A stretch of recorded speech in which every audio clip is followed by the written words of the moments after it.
që doj ta amputonte këmbën e vajzës së tij në sallon, pa anestezion.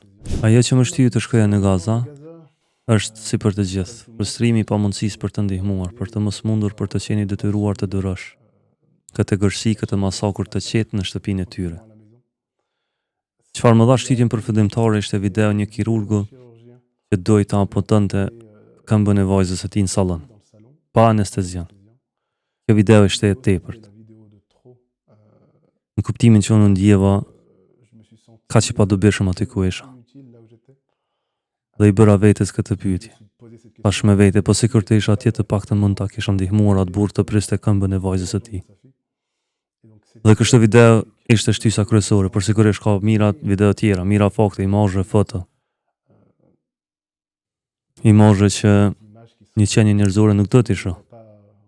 Dhe kjo pafuqi ekstreme më shtyi të pyes veten se si t'i ndihmoj dhe fillimisht u përpoqja të ndihmoj pa shkuar atje. Ndërmjet protestave, bojkotit, e kështu me radhë, por shumë shpejt e kuptova se kjo nuk mjaftonte. Dhe kështu ky vendim për të nisur atje u mor në mënyrë mjaft radikale. Pasi vendimi u mor, nuk kishte më kthe mbrapa dhe duhej të gjeja një shoqat që të pranonte të më dërgonte atje, gjë që ishte shumë e vështirë. Dhe më në fund arrita të gjeja një ONG evropiane që kishte pranuar dosjen time dhe që më kishte garantuar hyrje në Gazë në muajt e ardhshëm. Dhe kështu në prill mund të bëja misionin tim të parë. Të dytin në korrekt dhe të tretin në dhjetor.